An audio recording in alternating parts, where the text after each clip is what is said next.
Hello, bonjour, Kalimera or Kalispera. Welcome.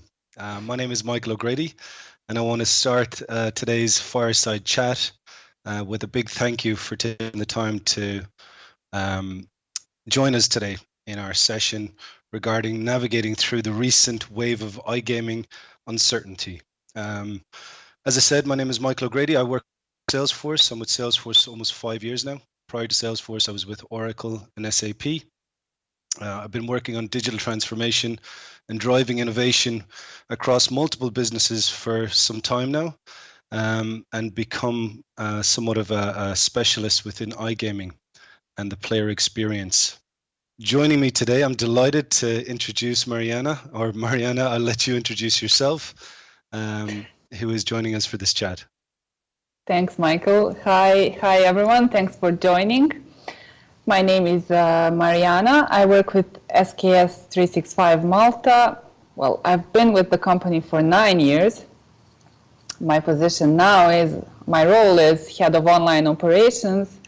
And for the previous 4 years, I've been in charge in one way or another for Salesforce in our company as well.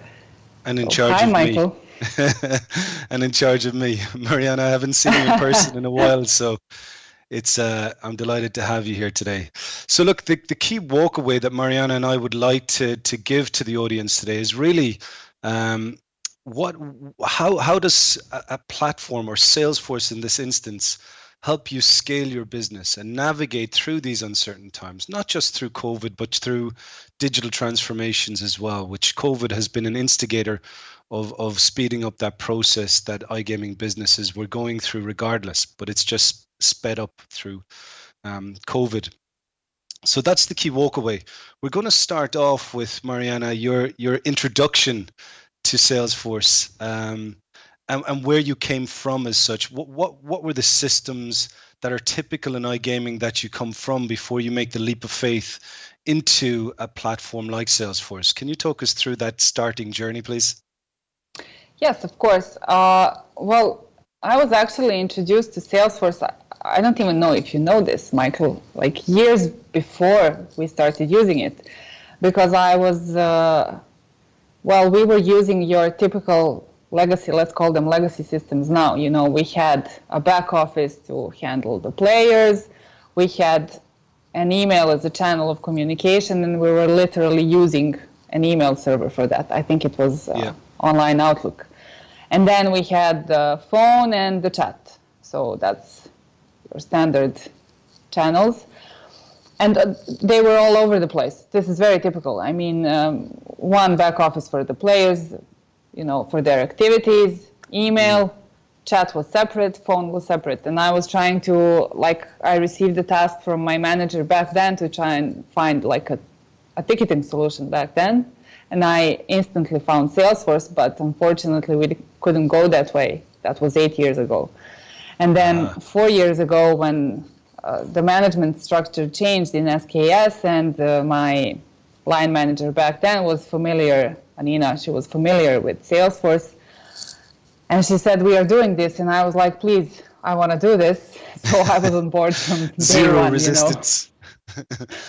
No, zero resistance. I was all for it because I was, like I said, I already kind of scratched the surface of what Salesforce could do.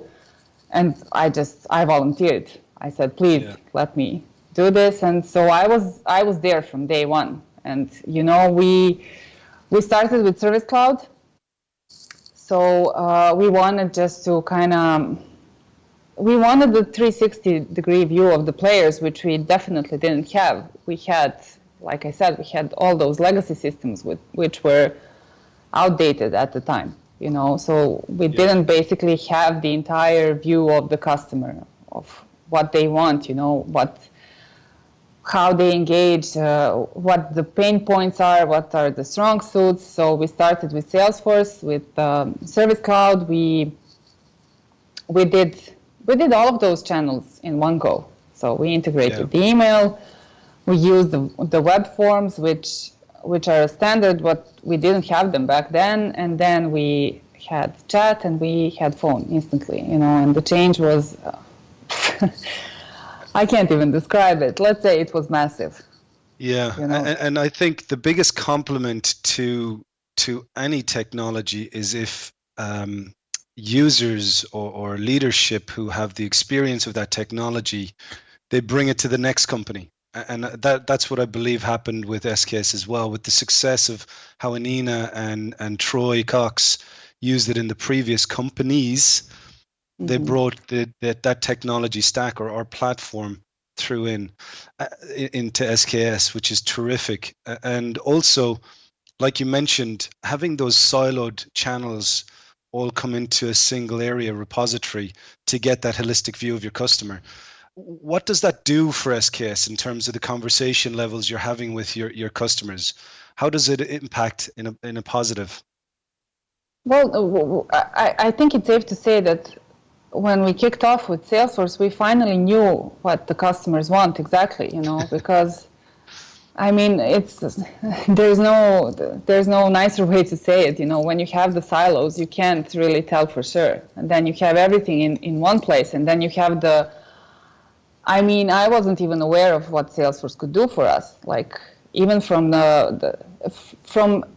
from every possible view, you know. Now our CS agents know what the customers want instantly, you know, because a customer contacts, he can just go to their account, see the history, see how he rated us. Like, for example, back before Salesforce, we didn't have even proper feedback from the customers, which is essential.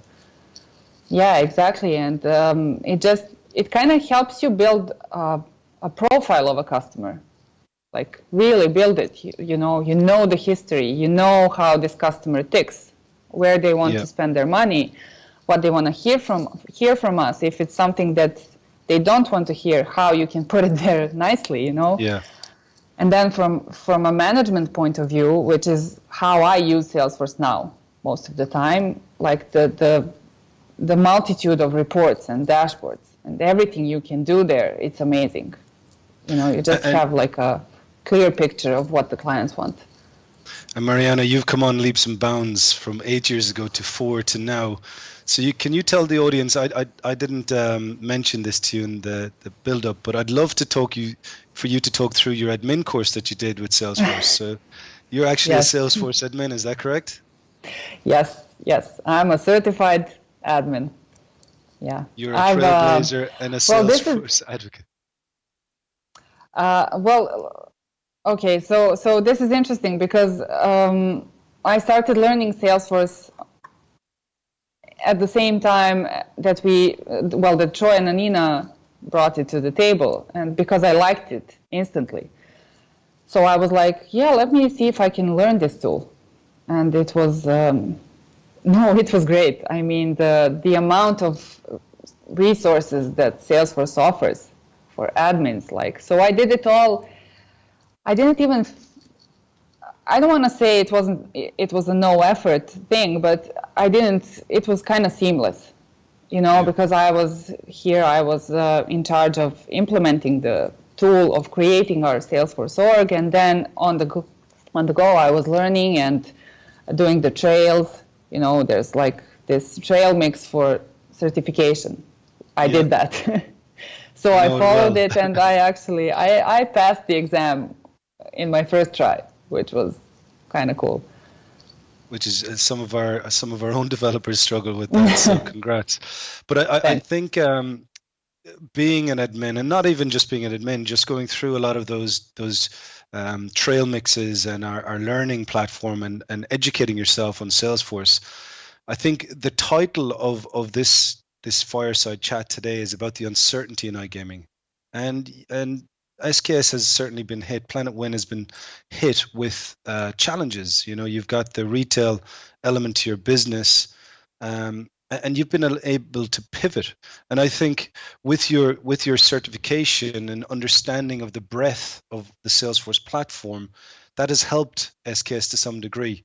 That would be my opinion. But can you articulate a bit further on how Salesforce has navigated through kind of the shops closing with COVID to driving more online, responsible gambling, and how you're navigating through these kind of forced changes on your business?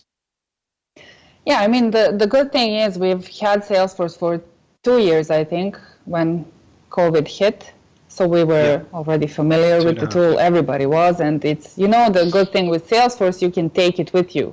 So when we switched to home working, it was easy to access for our guys, and, you know, that's a good thing. And I mean, yeah, like you said, we had to focus the majority of our resources to online, of course, which has, of course, went through the roof. We had a lot of contacts coming in, but we were able to scale those because we could easily reassign the tasks, you know, to guys who were doing retail work, could help out with online, and then we could see what the players wanted, because we really did have a big spike of contacts, which I'm happy about, to be honest. Yes. Yeah, that's a good sign. So we were able to quickly identify what the customers want, you know, and kind of target that and address that. And like, for example, we used, because we're not using Service Cloud alone. Like, this is where we kicked off. We are now using Marketing Cloud and Field Service and Communities.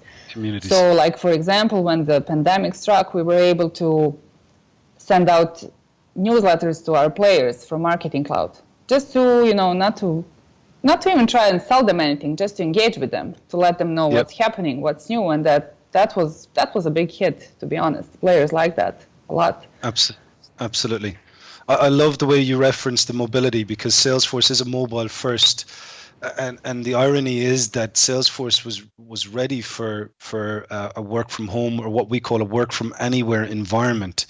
So it kind of it fed into what Salesforce has kind of been promoting about the ability to take your customer information, work from a cafe, from your house, from an office, or wherever you so choose, and have the ability to access that securely, of course.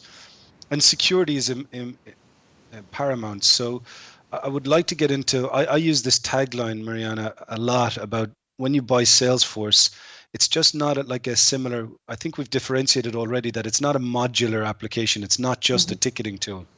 You've grown it far exceeding your first expectations. But from the tagline I use is, you're not buying technology, you're actually buying compliance. You know, as you dig deeper into that customer profile, and you understand what their complaint will be or the ticket will be, and you understand what promotion they want to receive through your bonus engine, because we know Michael O'Grady loves Lazio or AC Milan, and he bets at this time, and you can deliver the right message right time. But it's about that responsibility of SKS, and your responsible gamblers, and the compliance of money laundering and whatnot. So can you talk to how it's helped you in that capacity as well for compliance, please? Yes, of course. I mean, it gives you, like, because now it starts with the tool. Like, Salesforce gives the visibility. You know what the customer is calling about. And then it made it also easier for us to train our agents to recognize, like, a potential problem with the client or with the compliancy. And then we can easily identify and take proper actions with those players, because you have every information there. You know, they don't even, it's very easy to identify it. You know, like I said, at the beginning, we have the history and we have the behavior all in one place. So it's definitely helped us with and the that right to be forgotten and things like this. Exactly. Look, I want to wrap up really by quickly just thanking you, Marijana, for being the trailblazer, for being a Salesforce advocate. It's been a long journey to now, and I know you're passionate about Salesforce, so it's a bit biased today. But probably, yes. I really appreciate your time, and value you as a trailblazer and customer. So thank you so much, and I look forward to catching up with you face to face. Thanks, Michael. This was fun. Thank you. Ciao. Bye.